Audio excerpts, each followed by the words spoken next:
Ladies and gentlemen, my name is Redbread. Welcome to the Space Monkey Mafia, where parents are the enemy. Today we're going to be looking at Eldar, Orcs, Imperial Guard, and the last of the ranker lists, I believe, is what is the best races of Warhammer 40k. There was only 8 lists, and we only have a little bit left to go, but I just want to say thank you all to all the newcomers, all the new support, all the new subscribers and viewers over on YouTube. As always, I will do one long stream, and then I will cut the shorter parts up and put them up for people who aren't interested in seeing the whole stream. They just want to know about, the Orcs or the Eldar or the Imperial Guard. But we will be starting off with Eldar. Unfortunately, the Eldar have the lowest amount of love. As you can see here on the screen, they don't even have pictures. Pictures of the different Eldar factions. So no pictures, you'll have to use your imaginations. Pictures, clowns in outer space, drow, I don't know why I said drow in outer space, elves in outer space, hippies in outer space, and that's basically who you're gonna get for the Eldar. And we are gonna switch over to this track real quick. This one's kind of worn out its welcome. I need to add more music into this. Let us stop this real quick and just shuffle, see what I get. Alright, let me pop back over here. Hopefully everyone's been doing good, been doing great. For those of you who've subscribed for this, I'm sorry that I've been stumbling over my words so much. I'm not a very smart man, but let's go into it. This is the best Warhammer 40k Eldar Craftworlds. Oh, they don't even have Dark Eldar. Yeah. See, we did that one. All we have is the greatest races, best Imperial Regiment, and the Orc clans left. Alrighty. Which ancient nomadic home of the graceful but deadly Eldar Craftworld will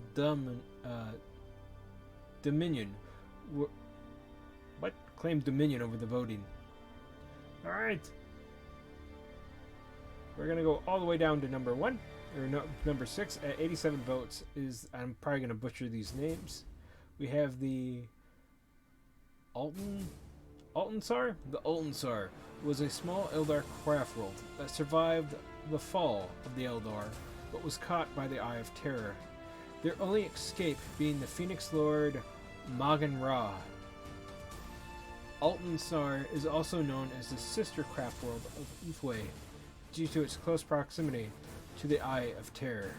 Altansar's traditional colors are deep red with black details. I could be wrong, but I think Morgan Ra, is the guy, the Grim Reaper looking like guy. But they're at number 6 with 87 votes. At number 5, how do you say these? Alatok?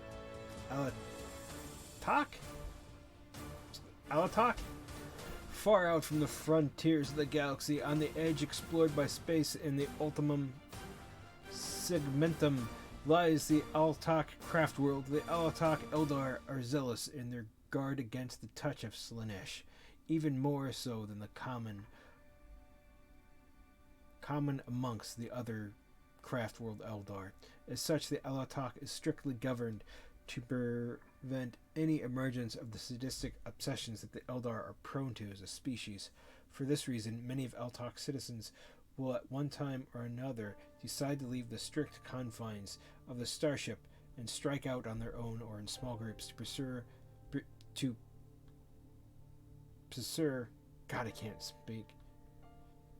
go after the path of the outcast and become Eldar Rangers.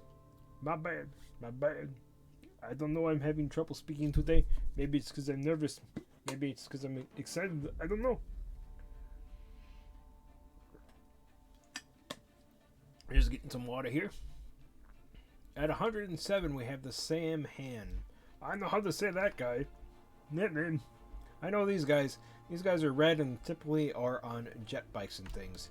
The Eldar craft world of Sam Han was one of the first craft worlds to abandon the Crone worlds as the fall of Eldar approached.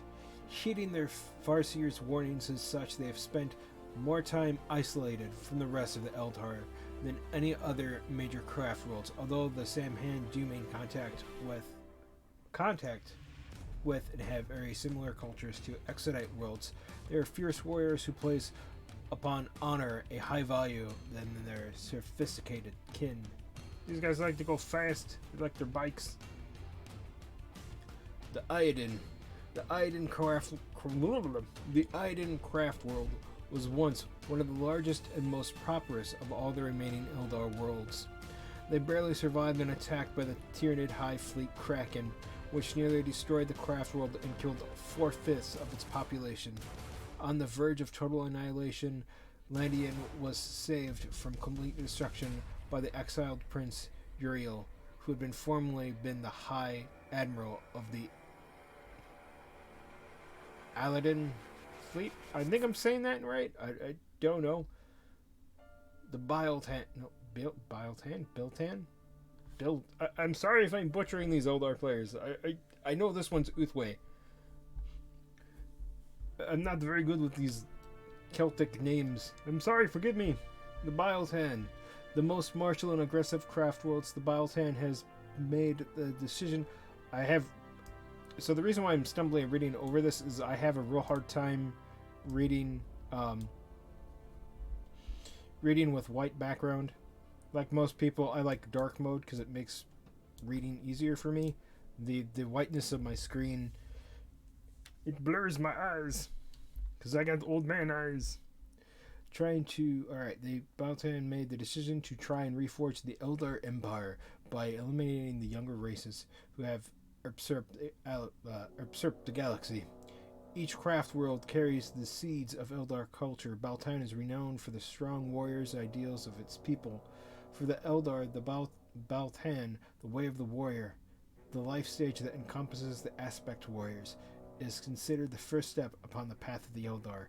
Upon reaching the physical maturity, a Baltan Eldar becomes an aspect warrior, and only once has he fulfilled his role can he continue among the other paths of the Eldar. The Uthway. Uthway was caught in the pool of the Eye of Terror, where the Immaterium intersects with real space. It is a breeding ground for chaos, a gateway into the warp. Due to this baleful proximity to the Eye, the Uthway must be on constant high alert in case of attacks by the forces of chaos. Constant risk and warfare has hardened the Craftworld citizens due to hardship. Due to the lack of aspect warriors on the Craftworld, Uthway maintains a strong military known as the Black Guardians, who are skilled and better trained than the Guardians of other Craftworlds. I think these guys have a lot of... one of these guys has a lot of dreadnought type units for the Eldar. They're made from... oh god, what is it called? I forget what it's called. It's a special organic material that's made from the special soul gems that the Eldar wear, so their souls don't get eaten by Slanesh. I know a little bit about them, but not a whole lot, like how to pronounce their names. So I butchered this list horribly bad. But as you can see here, the only art for the Eldar is this little bit of art here. The Eldar are interesting.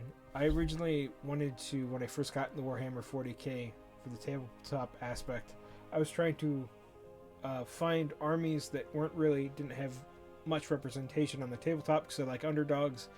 And one of the places at my local hobby place, which I'll never go to again because of reasons, mainly they get shoplifted a lot, or in the past they did, and because of that they treat everybody kind of like crap, and I don't have time for that. And when I picked up my 7th edition box set, I've talked about this a little bit on stream, I got a coupon with it, and when I went to go use the coupon, they basically tried to accuse me of stealing the coupon because one of the guys at the store didn't sign the coupon. But and that's my experience with that store. But anyway, there you go. The best Warhammer 40k Craftworlds. I don't know why they don't have Dark Eldar on here. Maybe it'll come up, maybe it won't. Who knows? We're going to switch the music after this song plays. Because next, it is time for the orcs, for the boys, for the greenskins. It's not easy being green.